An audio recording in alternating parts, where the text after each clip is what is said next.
Welcome, friends. Today we're going to finish up the prologue of John. It's a really fascinating study so far. Today we're going over John chapter 1, verses 11 through 18.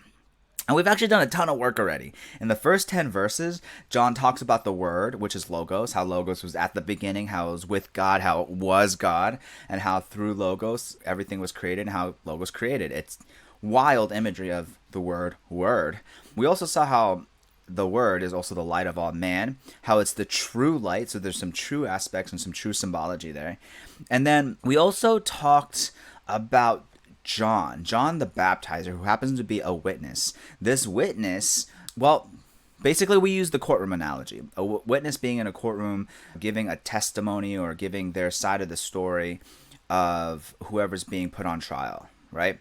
Now, we end up being the jury in a way. We listen to that witness say their testimony, and it's up to us to decide whether what they're saying is true, whether it's not true, the implication it has for what's being put on trial. And then we also have this idea of how the creator enters their own creation, and yet that creation doesn't recognize them. So we never actually answered the question of what's being put on trial, or the implicit question that John poses. As soon as John the Witness is introduced, there is this impending question that we all have to answer as jury members. So that's what we answered today. Let's read the Word of God together. We're going to be reading John 1, verses 11 through 18. He came to his own, and his own people did not receive him. But to all who did receive him, who believed in his name, he gave the right to become children of God, who were born not of blood, nor of the will of flesh, nor of the will of man, but of God. And the Word became flesh and dwelt among us, and we have seen his glory, glory as the only Son from the Father, full of grace. In verse 15, John bore witness about him and cried out, "This was he of whom I said, 'He who comes after me ranks before me, because he was before me.' For from his fullness we have all received grace upon grace." Verse 17, "For the law was given through Moses. Grace and truth came through Jesus Christ. No one has ever seen God, the only God, who is at the Father's side. He has made him known." Amen. Let's get right into it. Verse 11 starts pretty strong. He came to his own, and his own people did not receive him. Now, this comes off the heels of verse 10, where we actually had learned that he was in the world, whoever Logos was in the world, and the world was made through him, so creator, and the creation didn't recognize creator. And then verse 11 happens. This seems to be hinting at the nation of Israel. So, to give you a little bit of background, the Jewish people were these folks that God set aside to be his own people. They were meant to be the one to receive the blessing so that they could be a blessing unto the world. They were the ones who received all of the covenants and all of the promises, and all of the prophecies came out of them as well. The other thing is, the Messiah was originally foretold to the Jewish people. And so in verse 11, when it says he came to his own, it's talking about God coming to his own people, the Israelites. And his own people did not receive him.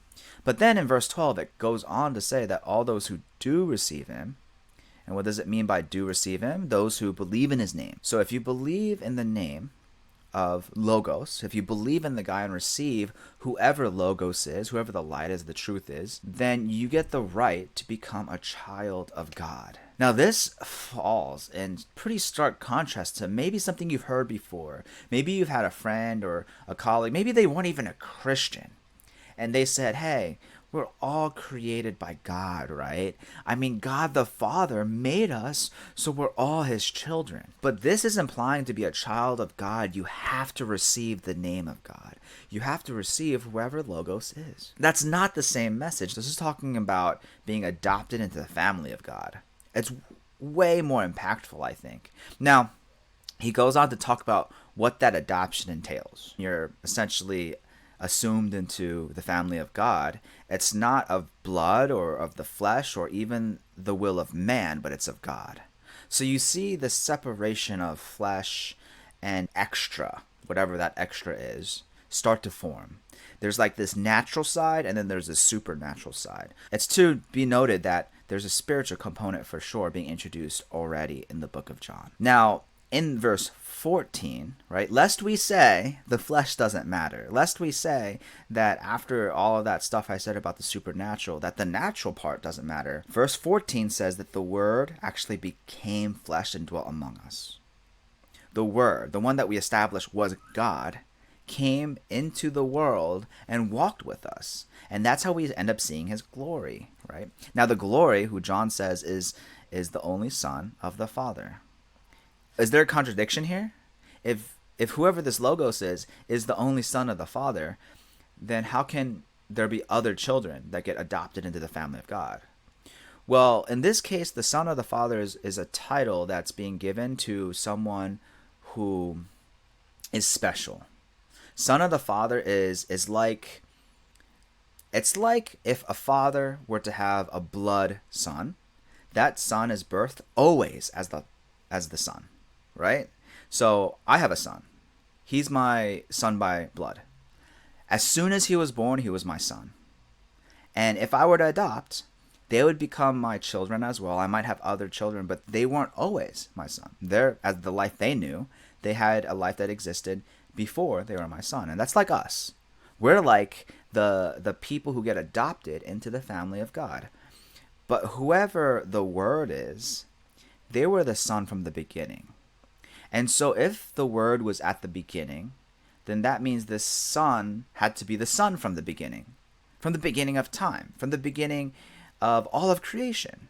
And so it actually makes sense that the Word was also God, because how can you be at the beginning of everything and not be God? It goes on to talk about John and how he bears witness, and John's actual testimony is coming up next, which we're not going into today, but we will go into next time. But in verse 16, it talks about from his fullness, we all received grace upon grace. In this case, fullness, it gives a sense of completeness. So from the completeness of God or the Logos, we have received grace upon grace. The biblical definition of grace is receiving forgiveness, but unwarranted, like undeserving favor from God. That's really what grace means. So from the completeness of God, we receive undeserving forgiveness. And it's so much, it's grace upon grace. And that's significant, I think. Now, what John does next is he creates an interesting parallel between Moses and then Jesus Christ. This is the first time Jesus Christ's name is actually mentioned. Now, the last couple of sessions, I did let the cat out of the bag and say, hey, Logos is Jesus. That's just because every session I want you to realize that there is a Jesus implication in every single verse in all of the Bible. But if you were reading John through without knowing that, it might have been a little confusing at first. So here's what happens. You see the law, right? And then we kind of come full circle, because in verse 11, we saw Israel, and we saw the implication of the Jewish people, the chosen people of God. And then this other people. So you have the Israelites who reject the word, and then these other people who receive the word. Now we have the law that was given through Moses. The law, the Torah, that's the book of the Jews, and Moses is like their guy. And then grace and truth came through Jesus Christ. Does that mean Jesus is the prophet of grace and truth? Well, maybe. I mean, that might be the case, but that doesn't exclude the fact that he could also be God. Now, can Jesus be a prophet and also God? Muslims would say no. But I don't see how that's a contradiction. That's not logically fallacious. That just seems fishy at first. So the question is, can Jesus be both God and man? Because if Jesus can be both God and man, then he can be a prophet as well. That's not an issue. So let's answer that question real quick, and then I'll get into why I think this text is actually showing that it only makes sense to call Jesus God in this context. So the only reason why being God and man, it comes off as a contradiction is if you define God as not man. But that's not the definition of God. To be God means to be all-powerful, all-knowing, all loving, and eternal. To just add another component to that doesn't squash all those other things I just said. So you could be those four things and still be, just add the component of manhood, to have flesh, and then you still have the other components. I don't see why you can't have all five components instead of just the four components. So let's look at some John logic and see if the word actually teaches it. Here's what we have. We know that from John 1:1, the Word, whatever the Word was at the beginning. The Word also happened to be the truth, the light of all mankind.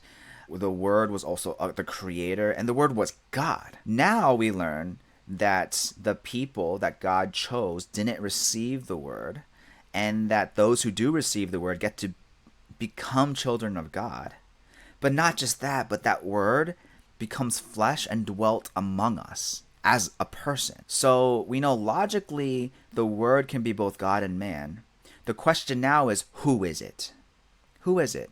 I think the reason why John, the author, concludes his prologue talking about Jesus is the punchline. John, the gospel writer, he's not God. Moses wasn't God. And John the Baptizer, although some people think he might be a prophet of Old Testament, Elijah, and all these other things, and we'll learn that soon to come, he's definitely not God either. And so the only character we have left is Jesus Christ. So it only makes sense that Jesus Christ is Logos, which means Jesus Christ is God. So folks, if you accept Jesus Christ, then you get to be inherited as a child of God.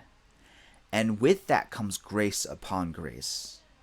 With that comes the opportunity to see God, and in a way that no one else in all of history up until that point had ever seen him. And I think that's another thing verse 18 is saying. Because all throughout the Old Testament, God has to hide his true nature so that people who see him don't just explode, don't just turn into ash. And this is a beautiful thing, folks. God, creator of all, walked on this earth. He entered his own creation so that we may receive grace, an unwarranted forgiveness for the sins that we've ever committed. And that's why I think this news is so good, because we never deserved the forgiveness to begin with. Well, I hope this provided some value to you. I hope it was also really fun to watch it. If you're interested in any of my other videos, go ahead and click on the videos now. All right. Blessings to you all. Bye-bye.